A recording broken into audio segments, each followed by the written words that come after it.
اليوم نختم جهدنا فتذاكروا عبق التلاوة فاح في الحلقات.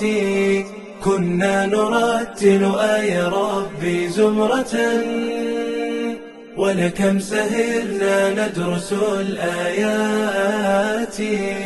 فليشهد التاريخ ختمة معهد لبيان منهج ديننا بثبات.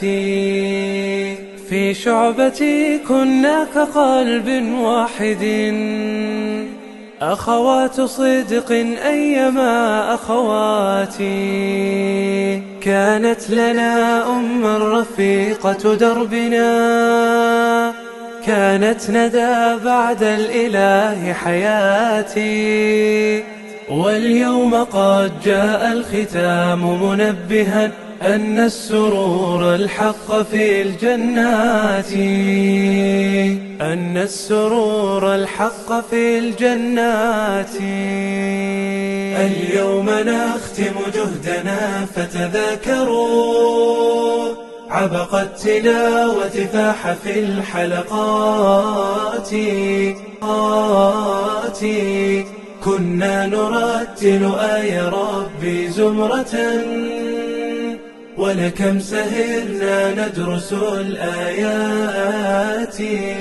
هذا الكتاب شفيعنا حتى إذا جئنا إلى رب العباد حفاتي.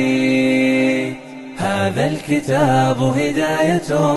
I would like to commence in the name of Allah, the most compassionate and the most merciful, the giver and the taker of life. After that, I'm greeting you all, gentlemen, ladies, brothers, sisters, audiences, honorable guests, hosts, audiences, spectators, different kinds of society, and also my best teacher who teaches me English correctly and perfectly. I am greeting you the best and most precious greeting in the world. That is peace of Allah be upon you. I am very glad to stand in front of these beautiful and attractive faces. I don't want to prolong my speech, but first thanks for your listening and your precious time that you give me. So listen to me, all of you. Today I would like to suggest a lecture about smoking. As every person aware of, we have habits which we are different from one another. For instance, some people like swimming and others hate it. Some people like listening to the radio and others maybe hate. Some people use drugs and some others dislike it. But smoking is the worst habit because it hurts lungs and liver and causes disease which is called cancer.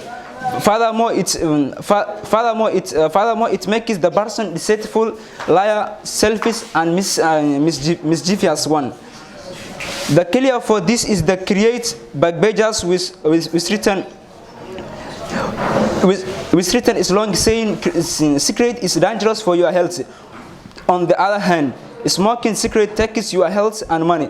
The women who smoke secret are less than the men who is smoking it, since it's dangerous for the pregnant women. Finally, I am advising the factories those produce secret to reduce producing it.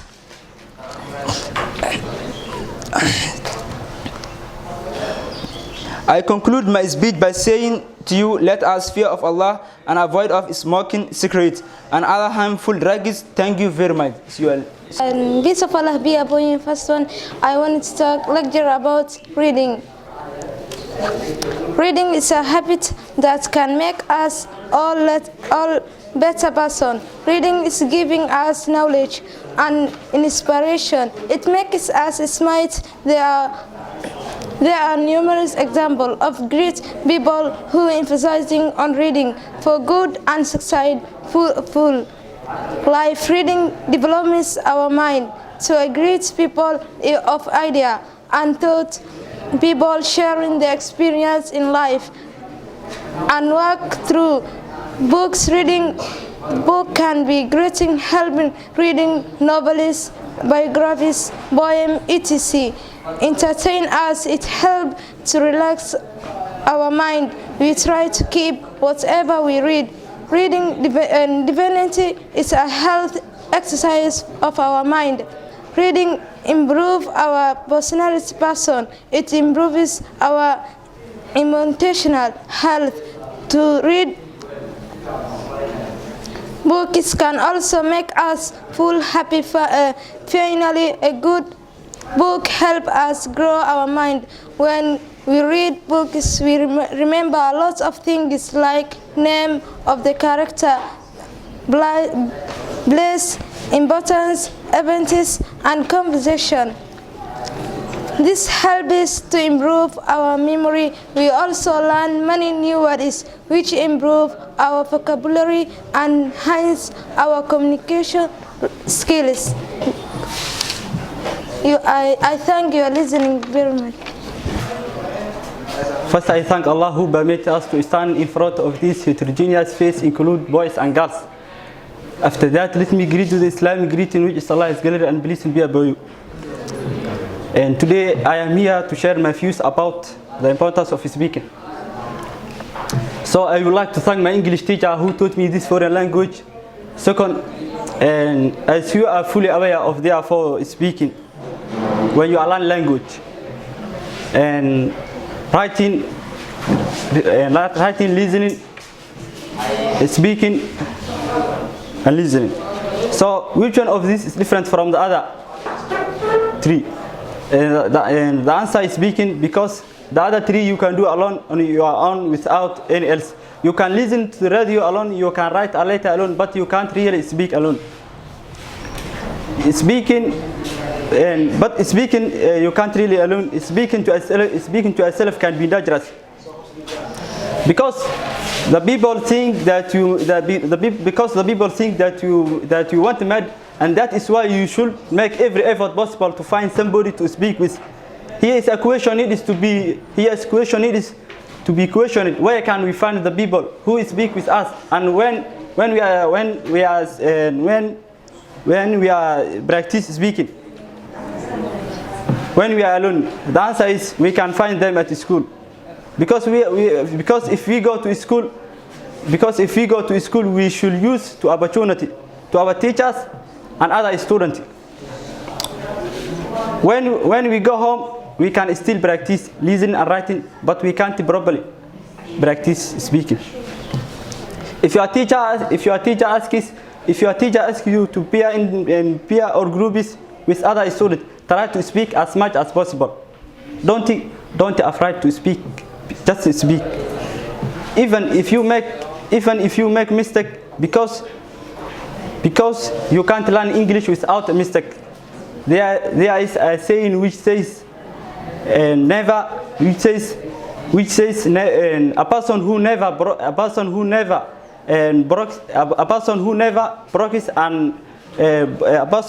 makes it, and never who promote anything. So you know that you have a mistake. You know that you have made progress.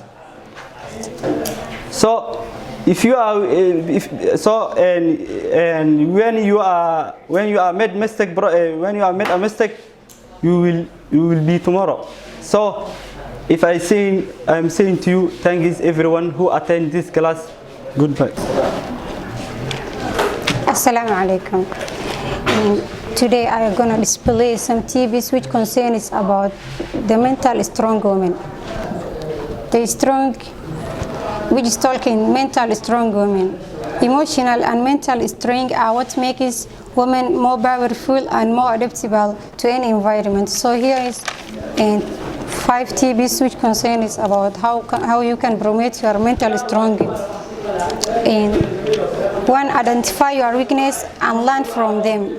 Remember that you are weak, not just because you are a girl, but you are just a human being, and just like everyone else. You can learn a lot from your weakness, and instead of giving over the things that you can't do, use them as stepping stones towards knowing yourself better, understanding of what you need to change and to grow as individual. 2. Confidence. Confidence is a huge part of being mentally strong. Being confident is a great sign of self-love, and it helps us to stay away from comparing. Also, being confident is a great convert and personal accomplishment. 3. Not faced by what other people say. People make mistakes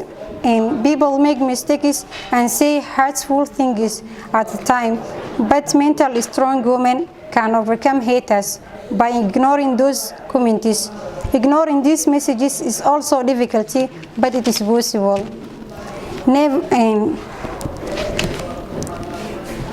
We never wanted to feel divided by others, so we must learn and to not first by what other people, by the negativity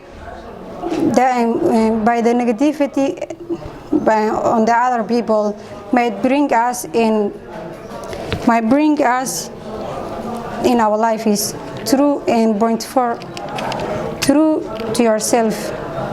Last but certainly not least, mentally strong women are completely and totally true to themselves. There is no need to change oneself to satisfy others, and we do not need to change to impress others. Showing that we are compatible with the life have been given is a major part of being true to ourselves and loving in our mind goes right along with that convert. Allah, peace of Allah be upon you. All praise be to Allah, who permitted us to stay here, and I wanted to remind the fear of Allah. I wanted to suggest lecture about self-discipline. Self-discipline is an invaluable skill to learn and develop over the course of your life, and will help you tremendously throughout your academic career. Inevitability as a student here, there will always be subjects you don't love and periods of distraction in your life, which is why it is not important to develop self-discipline in order to succeed. Through those times of less motivation, even if it is something that does not come naturally to you, there are ways to find and cultivate strategies. Here are some great tips on how to develop good self-discipline for students. Importance of self-discipline. 1. Power to achieve your goals. 2. Feeling of being in control yourself. 3. Helps you stick to your decisions and hold lost sight of your goals. 4. Helps you accomplish goals. 5. Self-control and inner strength. 6. Gives you the ability to not give up. Steps to self-discipline. Ready to start learning and developing your own self-discipline. Get started here with these easy steps towards self-discipline for students. Know your strength and weakness. Are you always avoiding easy but hit the ground running when it is time for a labor instrument? If you can recognize what subject or types of projects you can enjoy and the ones you don't, you can start to make strategies for self-discipline. All of you, thank you. My name is Hafsa Ahmed Khalif. I am greeting you the Islamic creed, which is peace and the merciful of Allah be upon you. After that, my precious greeting, I am ready to confer you lecture about the importance of education. Education is the light of our life. We can't live without education because it gives us power and builds our mind, nourishes our mind, also makes us intelligent. Ignorant person is a blind person who can't see anything. Education enables us to be self-confident and individuals who can change of their nation. Every human being needs oxygen to survive in this world. Education is as important as oxygen because it gives us the people knowledge, skills which they require. Allah says in His glorious Quran, يرفع الله الذين آمنوا منكم والذين أوتوا العلم درجات. Also, proper education is the knowledge that changes your behavior and the behavior of your society. Remember that knowledgeable person gets higher position, and the Prophet ﷺ also told the signification of the education and said, من سلك طريقا يلتمس به علما سهل الله طريقا إلى الجنة. Whoever follows a path in the pursuit of knowledge, Allah will make a path of progress easy for him. Real education makes the person wise and enables him or her to a wise decision. Education can also change non-medical people because it opens their eyes that they didn't see anything before. Also, our Prophet sallallahu alaihi wasallam said, "Talab al-ilm faridatan ala kulli muslimin wa muslimah." Acquiring knowledge is a duty on every Muslim. Education is the only passport that you can go through the worldwide. And the Sheikh writing in Abi Ishaq was said, وكنز لا تقاف عليه لسان خفيف الحمل يوجد حيث كنت. Finally, learn something as much you can. Thanks. Let me start my speech in the name of Allah, most gracious and most merciful, who permitted me to study in front of you. After that, I'm greeting the Islamic greeting of peace of Allah be upon you. After that, and the reason I stand in front of you is suggested something. So, I have looked here about the importance of education. The education is a process and learning. Education is a process of learning and knowing which is not restricted to exact books. It is a holistic process and continual fruit in our lives. Even it regulates the happening. Even this around us, education is one or other way. It will not be exclamation to say instancy of human being is in fruit light without education. The educated person has an ability to change the world as he or she in believing with confidence and assurance of making right movies. It is an article dualist importance of education and our life is read or know that and means and hold for us. So first, I'm greeting the Islamic greeting, which is peace of Allah be upon you. After that, today I wanted to talk about topic about good manner. After that, Muslim the servant does not honor himself with the likeness of the faith in good manner, and the principle of the mullahs is benefit. So whoever loses it does not benefit from anyone else. The poor will it benefit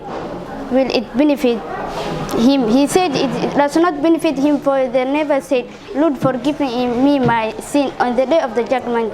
If the Muslim adopted the mullahs of the Quran, the society will be recognized and they were good practice and religion by example and good deeds.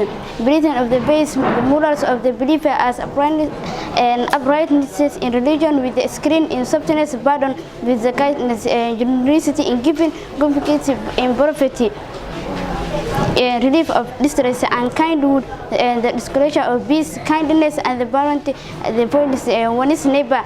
And may good have mercy on him, said, education is the spirit to face and good and to refrain from harming. So follow the example of your prophet by adopting the morals of the Quran and walking the path of honorable conviction and be in yourself morals the example of us, and be happy in both worlds and enjoy the love of good and the love of creation. Oh, good, and the best manner, no one good and the best of it except you, and to turn away from us the bad, and only you can instruct for us. And the prophet said, ليس منا من لم يرحم صغيرنا ويعرف شرفا كبيرنا. And the meaning of that, he is not one of us and does not honor mercy on our young and know the honor of our elder. My name is Idris Mahmoud, who is called Sadano. Second, I would have liked to greet everyone who is in here.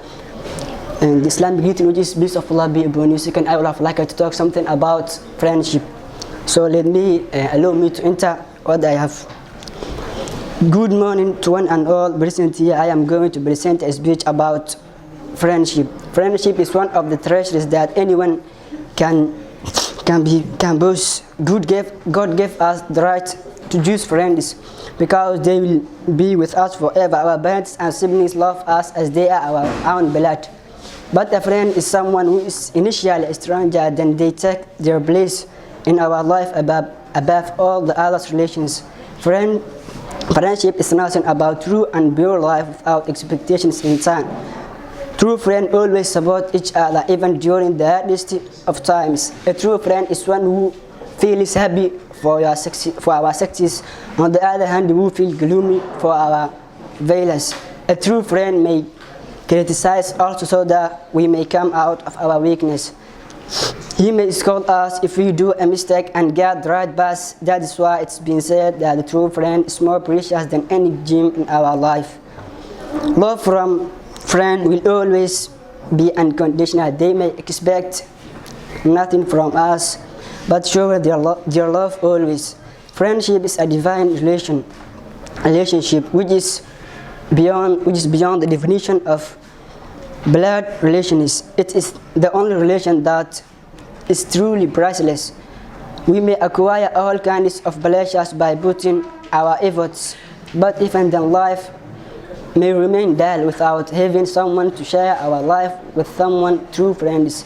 It's natural that human being always tends to find emotional support and social life. In spite of having everything in life, we may remain in a vacuum. It happens only when we have no such good friend to share our small happiness in life. Friends are always there to listen to us unconditionally. Always be the first one to save the friendship. God forbid if due to some unfavorable reason distance ever arises within this relation, we must not let our friends go. We must not let our friends go. Hold his or her hand and apologize for every mistake. Then there is nothing more pathetic in anyone's life than losing a true friend. Friendship is a relation that is like a newborn baby. Friendship is always pure and like a bundle of joy which only needs more and more nourishment to grow. Never ignore true friends or take them for granted. We may come across various people at different phases of our life. At last, I wish to state that a good friendship is very difficult to come across. Therefore, we should appreciate this divine relationship, having a base on understanding and feeling. We just lead friends to life happily. Lasting friendship is a blessing for everyone. Thanks. I'm very delightful to appear in front of my classmates and students and my dear teachers. Secondly, I am greeting my audience, principals and other guests, those sacrificed their precious times to listen to my effective lecture about basic issue about society or the backbone of human ethics. And it is God done if they asked of my lecture. As you know, every children come from a family with its leadership by parents. It is an application. It is polite or impolite. This proverb says behavior of the persons is the own education for children. So it is our duty to educations of mother and wives and sisters and youths, because if your education is man and if your education is man is a one person, but if your educational woman is educationist and that whole communicated and according to our golden religion is knowledge is an application is for your every Muslim is whether or male or female is final. I am thanking you, my honorable participated and my dear visitors whose gratitude can be received and students. Those listen to me carefully, so thank you very much.